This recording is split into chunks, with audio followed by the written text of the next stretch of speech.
따라해 주시기를 바랍니다. 오직 하나님의 능력으로.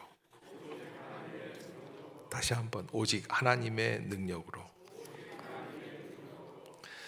미국 서부 시대의 어느 서부 마을에 한 남자가 마차를 타고 들어오게 됩니다. 여러분 서부 영화 보면 뭐 그렇게 척척척척 해서 마차가 이렇게 들어오지 않습니까? 남자는 어느 상점 앞에 마차를 세우고 물건을 사기 위해 들어갔대요. 물건을 사는 동안에 무엇에 놀랐는지 마차를 끌던 말이 뛰기 시작을 합니다. 앞발을 치켜들고 막 힝거리지 않습니까? 그러다가 이 읍내 여기를 그냥 돌기 시작을 하는 거예요. 말이 막 날뛰는 거죠. 그러니까 존이라고 하는 이 마차 주인이 뛰어나와서 마차를 세우려고 말을 붙들려고 자꾸 워워 하면서 진정을 시키는데 말이 제로 진정이 안 되는 거예요. 그 말을 붙잡으려고 자꾸 그러다가 마을 사람들은 말리죠. 존 좀 내버려 두면 말이 진정할 거야. 그런데 이 존은 누구도 말리지를 못하고 막 나가서 말 앞에 가서 그걸 잡으려고 하는데 앞불사 말 발굽에 치여서 그 자리에서 죽게 돼요. 그러니까는 달려와 가지고 마을 사람들이 존 왜 그랬냐, 좀 놔두면 마차가 저절로 멈추는데. 존이 죽으면서 마지막으로 한 이야기가 있습니다. 마차 뒷칸을 보시오. 마차 뒷칸을 가봤더니 몇 달 전에 출산해서 잘 크고 있는 아들아이가 요람에 쌓여가지고 자고 있는 거예요. 그러니까 이 아빠는 뭐가 걱정이 돼요? 아들이 조금이라도 다칠까 봐. 자기의 생명을 아끼지 않고 자기를 던져서 누구를 구하는 거예요? 아들을 구하는 거예요. 존의 죽음은 아들을 사랑하는 마음의 죽음이었다. 이 죽음이라고 하는 것은 우리 모두에게 임하는 사건입니다. 여기 있는 모든 우리는 한 사람도 빠지지 않고 죽음을 경험하게 될 것입니다. 그런데 이 죽음이라고 하는 것에 있어서 한 가지 생각해야 될 게 있는데, 죽음은 단순한 생명적, 물리적 생명이 끝나는 것이 아니라 우리 신앙인으로 봤을 때는 무엇을 위한 죽음인가? 이 죽음의 의미를 한번 생각해 봐야지 돼요. 무엇을 위한 죽음이었는가? 여러분 잘 알고 있는 알베르 까미, 노벨 문학상을 받았었던 귀한 작가입니다. 그러나 이 사람은 죽음에 대해서 죽음 뒤에 삶이 있다고 생각하지 않았다, 이런 기록이 남겨져 있어요. 나는 죽음이 또 다른 삶으로 인도한다고 믿지 않는다. 그러니까 이 사람은 무신론자예요.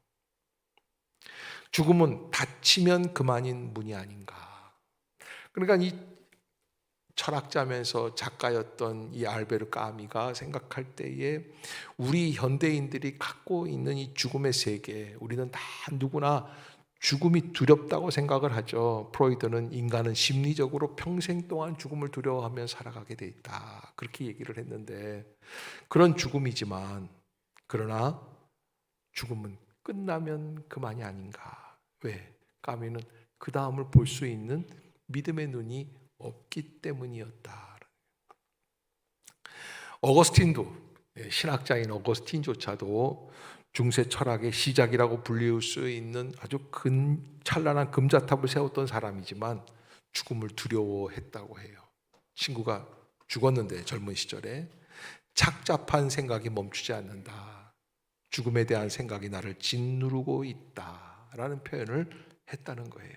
그런데 어느 날이에요. 성경을 통해 이런 두려움을 극복하게 되는 거예요. 요한복음 12장에 보면 예수님께서 뭐라고 말씀을 하십니까? 너희는 마음에 근심하지 말라. 14장이죠. 하나님을 믿으니 또 나를 믿으라. 죽음이라는 것은 하나님의 영광을 위한 것이고 끝이 아닌 잠시 멈추는 것이고 부활의 시작이라는 것이 하나님의 분명한 말씀임을 어거스틴이 깨닫게 됐다. 예수님께서 보여주신 십자가의 삶을 통하여 알게 됐다라고 하는 거예요. 오늘 우리는 종료주의를 맞이하면서 매년 종료주일에는 고난주간 시작하기에 앞서서 성찬 예식을 나누게 됩니다. 코로나 기간 중에도 우리가 이 셀프 성찬 키트를 준비해서 이렇게 성찬을 함께 나눌 수 있게 된 게 너무나 감사한데, 여러분, 이 성찬을 대하면서 우리가 한 가지, 성찬이라는 것은 예수님의 죽음을 전제로 하는 사건이죠. 예수님이 죽으셨으니까 우리가 성찬하는 거예요. 예수님이 죽으시면서 뭐라고 말씀을 하시냐면, 떡과 포도주를 나누어 주시면서 이 떡은 내가 너희를 위하여 찢기는 바 나의 살이라고 말씀을 해주세요. 이 잔은 내가 너희를 위하여 흘리는 바 나의 언약의 피라고 말씀해 주세요. 주님께서 허락해 주신 이 떡과 잔을 기념한다라는 것은 예수 그리스도의 은혜 가운데 나는 예수님의 십자가의 죽음을 어떻게 해석하고 있는가라는 것을 질문해야 되는 사건입니다.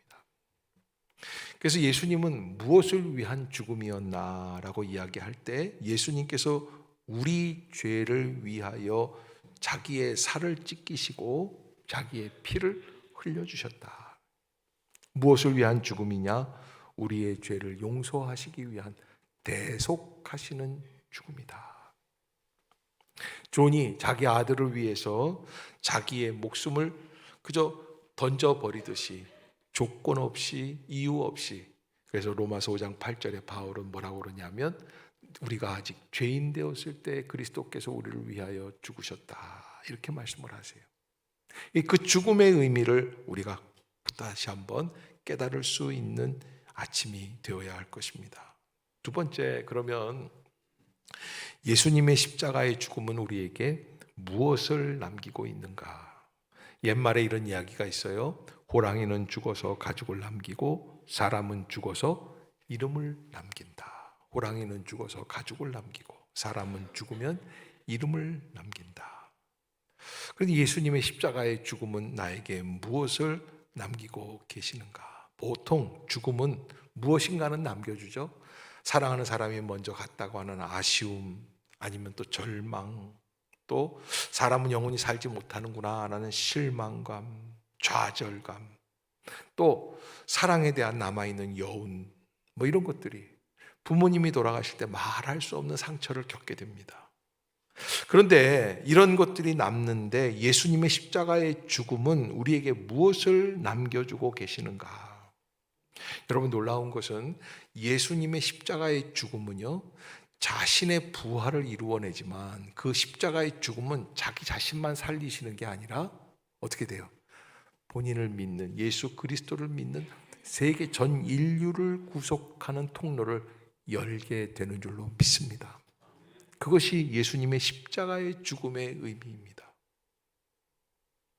예수님의 부활은 영생의 길을 여시는 통로가 됩니다. 한 사람의 죽음이 그를 믿는 모든 사람의 생명을 영생의 길로 인도하신다는 것. 이것은 죄로 인하여 죽은 죽음이 아니고 죄 없으신 예수님께서 하나님의 진리의 율법을 만족시키기 위한 희생의 죽음.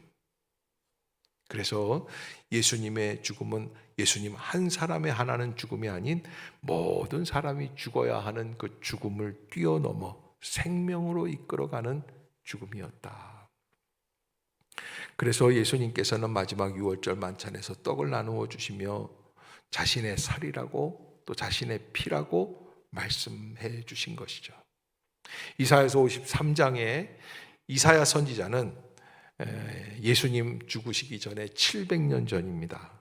그런 이런 이야기를 합니다. 여호와께서 그에게 상함을 받게 하시기를 원하사 질고를 당하게 하셨은즉 그의 영혼을 속건제물로 드리기에 이르면 그가 씨를 보게 되며, 그래요, 그가 씨를 보게 되며, 예수님이 십자가에서 죽으실 때에 뭘 보셨다는 거예요? 죽음 임박해서 십자가를 보시는 중에 십자가의 앞에서 씨앗을 보았다는 거예요. 무엇의 씨앗이에요? 여러분, 씨앗을 심으면 어떤 일이 벌어집니까? 많은 것이 열매를 맺게 되어 있습니다. 씨앗은 한 알입니다. 땅에 떨어져서 밀알 하나가 땅에 떨어져서 심기워지면 거기에서 뿌리가 나게 되고 줄기가 솟고 잎이 나고 꽃이 피면서 어떻게 됩니까? 많은 열매를 얻게 되는 거예요. 그런 것처럼 예수님께서 십자가에서 죽으심으로 말미암아 모든 생명을 살리는 놀라운 은혜의 역사가 시작이 되었다. 그래서 이사야 선지자는 예수님께서 씨를 보게 되며 그의 날은 길 것이요 또 그의 손으로 여호와께서 기뻐하시는 뜻을 성취하리라 라고 예언을 해 주셨어요. 이사야서 53장 10절 11절에는 그가 자기 영혼에 수고한 것을 보고 만족하게 여길 것이라. 나의 의로운 종이 자기 지식으로 많은 사람을 의롭게 하며 또 그들의 죄악을 친히 담당하리라. 이렇게 말씀을 해 주셨습니다. 우리가 이 모든 일에 있어서 십자가의 죽음이 우리에게 남겨주는 것은 소망의 씨앗이 된다.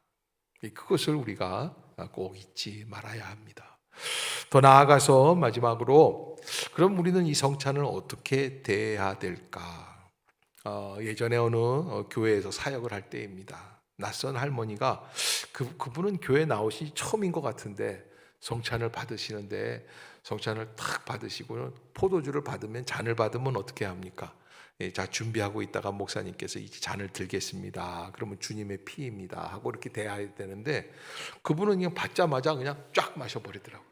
그러더니 그러는 거예요. 흡사 저 대포집에서 술 마시는 것처럼 그렇게 그 잔을 마시는데 더 놀라운 거는 저한테 2잔만 더 달라는 거예요. 아니 할머니 혼자인데 어떻게 왜 2잔을 달라고 그럴까? 뭐 안 줄 수가 없어요. 처음 보는 분인데 또 상처받으면 안 되니까. 그래서 이렇게 2잔을 더 드렸더니 옆에 손주가 하나 있는데 얘다 너도 먹어라 그러더니 촥 또 마시는 거예요. 끝나고 나중에 조용히 말씀을 드렸는데 사실은 우리가 성찬을 대하는 자세에 대해서 한번 생각해 봐야지 돼요. 오늘 우리가 이 성찬을 대하려고 이 자리에 나와 있습니다.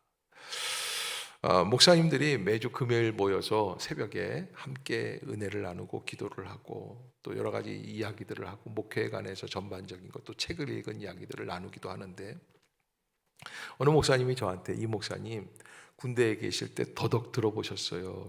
더덕. 네, 이름만 들어도 더덕 향이 나는 것 같아요. 그래서 저는 아니요 군대에 있을 때 못 먹어봤지만 더덕은 먹어봤죠. 그랬더니 자연산 더덕을 먹어봤니 또? 그래서 못 먹어봤다 그랬더니 그런 이야기가 있대 군대에서. 더덕을 먹은 향은 숨길 수가 없다는 거예요. 더덕은 혼자 못 먹는데요. 어제 피택 교육을 하느라고 우리 안수 집사님, 피택 안수 집사님 되시는 우리 김홍조 집사님한테 그분이 군 출신이거든요. ROTC 장교로 전방에서 근무했는데 더덕 들어보셨어요? 먹어봤대요. 어떠냐 그랬더니 산 밑에서 먹으면 산 꼭대기에 있는 보초병도 냄새를 맡는다는 거예요. 네, 그 정도로 향이 나요. 이게 좀 오버한 거지만 그만큼 이 더덕 향이 진하다라는 거예요. 더덕만 향이 있는 게 아니에요. 제가 응암동에 이제 목회할 때인데 우리 교회가 거기 어느 집사님 한 분이 건강한 집사님인데 은평구 구청에서 이제 산 관리인으로 허락을 받고 산을 그냥 하루 종일 쏘다니세요. 그래서 산불도 맞고 뭐 그러던 분이었는데 그런데 그 집사님이 하루는 신방을 갔더니 제게 자랑을 하는 거예요. 목사님, 제가 지난달에 여기 어느 산 이렇게 다니다가 산삼 3뿌리를 캤습니다. 아직도 있을 테니까 한번 산에 한번 가보세요. 한번. 이 산이 깊더라고요. 은평구 산들이 야산인 것 같은데. 그래서 제가 얼른 생각하기를 3뿌리니까 딸하고 며느리는 하나씩 좀 시집간 딸이 있었어요. 이 며느리가 또 새로 들어오고. 그래서 이 주례를 내가 다 봐줬거든요. 그러니까 한 뿌리는 누구 거예요? 제 건 줄 알았어요. 그랬더니 한 뿌리는 캐자마자 먹었다고 그러더라고요. 그리고서는 이제 2뿌리는 이제 며느리 주고 딸아이 줬어요. 저 이제 꿈깨 그랬죠. 이제. 그런데 그 집사님이 뭘 얘기하려고 그러셨냐면 목사님 글쎄요 제가 이렇게 산삼 이렇게 먹어봤더니 한 달이 넘었는데 지금도 샤워할 때 이때 보면은 무슨 냄새가 날까요? 머리에서 인삼 냄새가 난다는 거예요. 참 대단한 거예요. 제가 우리 더덕 향은 혼자 먹을 수가 없다, 숨길 수가 없다, 그 말을 하셨던 목사님의 얘기를 엊그제 이렇게 함께 나누면서 무슨 얘기가 들었냐면, 이 성찬식을 앞두고 있으니까 더덕도 혼자 못 먹고 향이 나고 인삼은 한 달 이상 향이 가는데, 우리가 성찬을 어떤 마음으로 먹고 어떤 향을 우리가 뿜어야지 될까? 따라해 봅시다. 예수님의 성찬을 대한 우리는 어떤 향을 뿜어야 할까? 어떤 향을 좀 사람들에게 바라야 되나?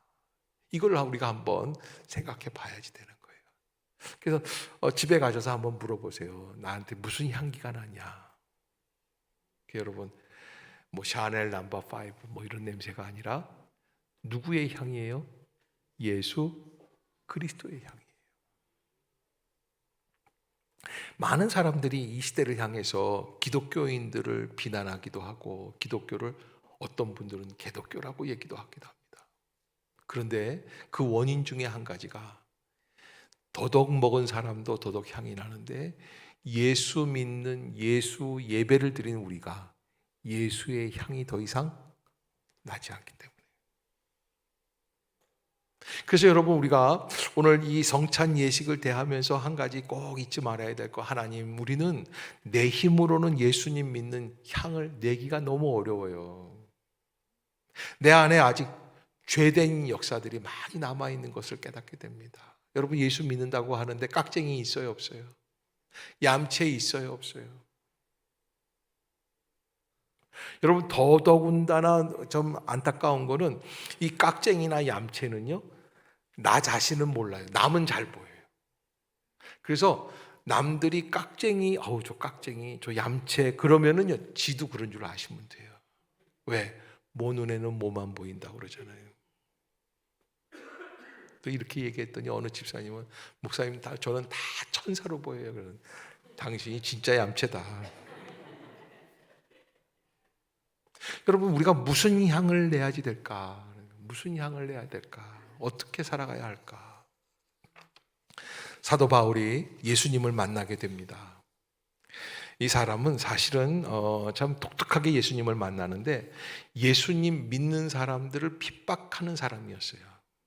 근데 소문이 들리는데, 저 시리아에 다마스커스라고 하는 수도가 있는데 거기에 예수 믿는 사람들이 너무너무 많아지더라는 거예요. 그러니까 그 예수 믿는 사람들을 핍박하기 위해 하루는 말을 타고, 그리고 자기 이 종들 두 사람을 데리고, 그리고 다마스커스로 여행을 가기 시작해요. 그 사람들을 핍박하기 위해서.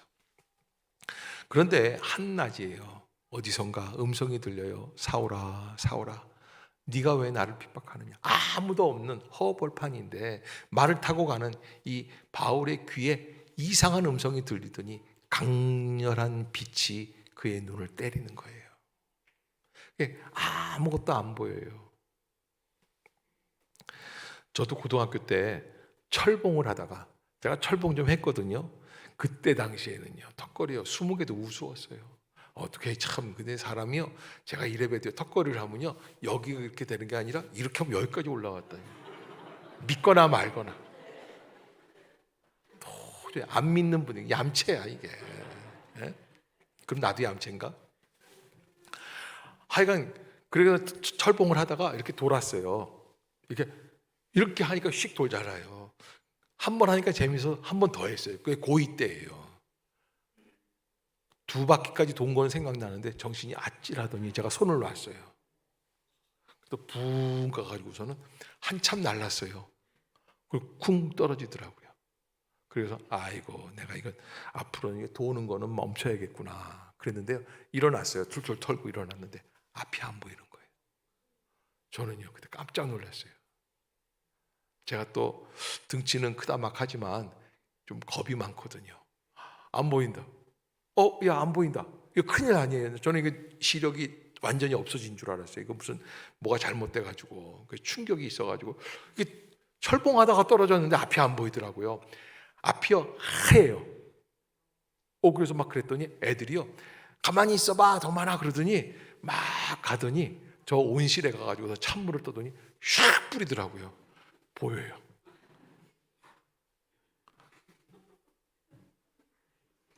숨을 들여마시면서 웃지 말라고 그랬지 내가. 저는 바울의 마음을 알아요. 예수님의 음성을 들었어요. 사울아, 사울아, 네가 왜 나를 핍박하느냐.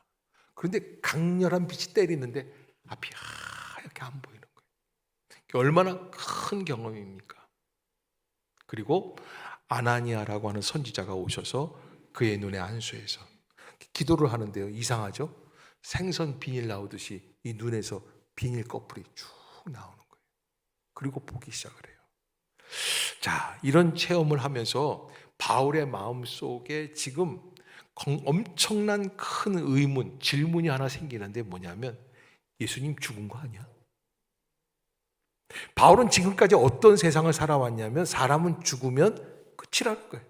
알베르 까미가 뭐라고 그랬어요? 인생의 죽음은 단 이례적이라는 거예요. 한 번 죽으면 그것으로 모든 인간의 생존은 끝난다라는 거예요. 끝이 아닌가? 바울도 그렇게 생각을 했었어요. 말이야 유대인들도 부활을 믿기는 있지만 이건 나중에 저 하늘나라에서의 부활이지 이렇게 생생하게 이 땅 위에서 부활하신 주님으로 자기가 만날 수가 없는 거예요. 죽으신 분인데, 죽었다고 들었는데 분명히 자기는 그날 사울아 사울아 네가 왜 나를 핍박하느냐. 사울이 묻습니다. 주여 누구십니까? 그때 주님이 다시 한번 나는 네가 핍박하는 예수다. 거기에 깜짝 놀라고 사울이 그때부터 밥을 못 먹고 그냥 억지로 금식을 하게 되는 거예요. 그리고 이게 도대체 어떻게 된 세상인가. 그래서 사람들과 만남을 피하고 저 아라비아 사막에 들어가서 3년을 기도합니다. 혼자. 그런데 그렇게 하고 돌아왔어요. 어느 정도 마음에 좀 해결이 되고 그분이 예수님이 맞구나. 그러면 우리가 살아가고 있는 이 평범한 세상, 죽으면 끝인 이 세상, 60, 70 살다가 죽으면 끝인 이 세상이 아니라 그 이후에 더 있구나. 이런 걸 깨닫고 돌아왔는데 예루살렘 교회 가서 예배를 드려야 되지 않겠어요? 초대교회 가서 그 사람들과 함께 예수님을 만났으니까 저는 예수님을 만났습니다. 그리고 예루살렘 교회 갔는데 글쎄 아무도 그를 안 믿는 거예요. 왜? 저 사람은 뭐 하던 사람이 3년 전까지 예수님 믿는 사람 핍박하던 사람이에요. 안 믿어요. 7년을 앞에 3년 뒤에 4년 7년을 왕따 아닌 왕따로 예루살렘 교회에서 버텨요. 아무도 그에게 말을 걸어주지 않아요. 여러분 교회에 왔는데 목사님도 아는 체 안 하고 장로님들도 아는 체 안 하고 성도들도 아는 체 안 하고 혼자 예배 드리다가 간다. 울기도 하고 그냥 콧물도 떨어뜨리고 그래도 아무도 모르는 체 한다. 투명인간 취급을 한다. 슬퍼요 기뻐요. 교회 나가야 되겠어요 말아야겠어요? 나가기 싫죠. 근데 바울은 그 왕따를 견뎌요. 그냥 끊임없이. 왜? 오늘 본문에 바울이 그렇게 얘기하는 거예요.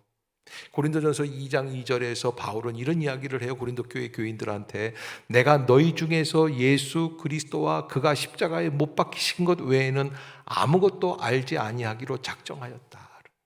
다시 한번 읽어드릴게요. 내가 너희 중에서라는 것은 고린도 교회에 있을 때 너희에게 복음을 증거할 때 이런 얘기예요. 예수 그리스도와 그가 알고 있는 헬라의 지식이 많았습니다. 그는 유대인 중에 유대인이고 율법을 많이 아는 사람이었고 많은 철학을 알고 있는 사람입니다. 그러나 그가 고린도 교회에다가 복음을 증거하는 데 있어서 무엇을 얘기했냐면 예수 그리스도 그분만을 얘기했고 또 한 가지 그가 십자가에 못 박히신 것 외에는 아무것도 알지 아니하기로 작정하였다. 왜? 4절에 보면 이런 말을 합니다. 내 말과 내 전도함이 설득력 있는 지혜의 말로 하지 아니하고 다만 성령의 나타나심과 능력으로 하였다. 따라해 봅시다. 성령의 나타나심과 능력으로 하였다. 바울이요 가만 보니까 예수 믿는 사람들이 많이 있고 복음을 증거하는 전도자들이 있는데 가만 보니까 어떤 사람들이 있냐면 안 만나고 얘기하는 사람이 있어요. 안 만나. 그거는 연설이지 꾸민 이야기지 진짜가 아니에요. 바울은 만났어요. 만났는데 말이 안 나와요. 자기는 예수 믿는 사람들 핍박하던 사람, 죄인이에요. 그런데 이 죄인이 예수님을 만난다는 게 이해가 안 가요. 왜 나를 만나게 해주셨는가? 그래서 그는 한 가지만을 얘기하는 거예요. 나는 예수님을 만났습니다. 또 한 가지, 그분은 나를 위해 십자가에서 죽으셨습니다. 이것밖에는 더 이야기할 게 없더라는 거예요. 당시의 학문 중에 가장 이 수사학이라고 하는 학문이 있어요. 그게 뭐냐면 연설하는 거예요. 사람들의 이 마음을 움직여서 감동을 줘가지고 로마 당시에 이때 당시에는 많은 사람들의 연설자들이 있고 시장마다 서서 사람들에게 연설을 하는 사람들이 있었습니다. 저희 어린 시절에도 연설이 있었습니다. 연설할 때 우리 학교에서 어렸을 때 우리 초등학교 때 70년대 초반에 학교에서 연설을 배우면 어떻게 배우냐면 이 연사 여러분들에게 호소합니다. 이게 아주 패턴이 돼 있어요. 그래가지고서는 막 연설을 하는데 보면 어린 아이들이 그렇게 연설을 하는 거예요. 초등학교 1학년 때부터 5학년, 6학년 때까지 연설을 잘하는 애들을 뽑아가지고서는 막 여러분 뭐 불조심 뭐 이렇게 가지고서는 불조심 하나 하는데 연설을 이렇게 하더라고요. 그래서 하는데 그 애들이 나와서 그 연설을 하면 재미가 있어요. 그런데 바울은 그런 연설적인 능력으로 복음을 증거하지 못하겠더라는 거예요. 지혜의 말로 하지 못하고 다만 무엇으로? 성령의 나타나심. 자기가 3년 반 또 4년 넘게 약 7년이나 왕따로 지내면서도 마음에 섭섭한 게 없어요. 교회를 포기한다는 마음이 없어요. 사람들이 나를 몰라줘도 상관이 없는 거예요. 왜? 내 안에 누가 계시니까? 부활하신 예수가 계시는 게 분명하니까. 그게 내 능력이 아니에요. 성령의 나타나심의 능력이에요. 그걸 바울이 깨달아요. 그래서 다만 성령의 나타나심과 능력으로 말을 가르쳤다. 그래서 2장 5절에는 너희 믿음이 사람의 지혜에 있지 아니하고 다만 하나님의 능력에 있게 하려 하였노라. 따라해 봅시다. 다만 하나님의 능력에 있습니다. 내가 이 시간에 나온 것, 예배를 드린 것, 참 잘했다. 내가 보니까 빈자리들도 있는데 안 나온 사람들도 많은데 내가 나온 건 믿음이 좋은 거다. 이게 아니라는 거예요. 무엇에 있는 거예요? 하나님의 능력이에요. 하나님의 능력에 내가 주님 앞에 나온 이 놀라운 역사가 이루어지게 되었다. 성찬을 대하면서 우리는 그 사실에 집중해야 할 것입니다. 따라해 봅시다. 다만 하나님의 능력에 있습니다. 아멘. 아멘. 우리가 은혜롭게 살아간다라는 것은 무엇이냐? 은혜와 진리라고 하죠. 은혜와 진리라고 할 때 은혜는 무엇이냐? 사람들을 대하는 태도예요. 제가 이제 예배 전 사이에 요즘 이제 신방을 제가 못 가기 때문에 교회에서 면담으로 신방을 대신하고 있습니다. 우리 최홍옥 집사님 딸 둘이 윤영이하고 윤성이가 너무 똑똑하더라고요. 제가 그래서 말씀을 읽다가 은혜와 진리가 뭐냐 그랬어요. 은혜와 진리가 그랬더니 윤성이 둘째 딸이 뭐라 그러냐면 하나님 앞에 축복받은 게 은혜라는 거예요. 그래서 제가 얘기를 했어요.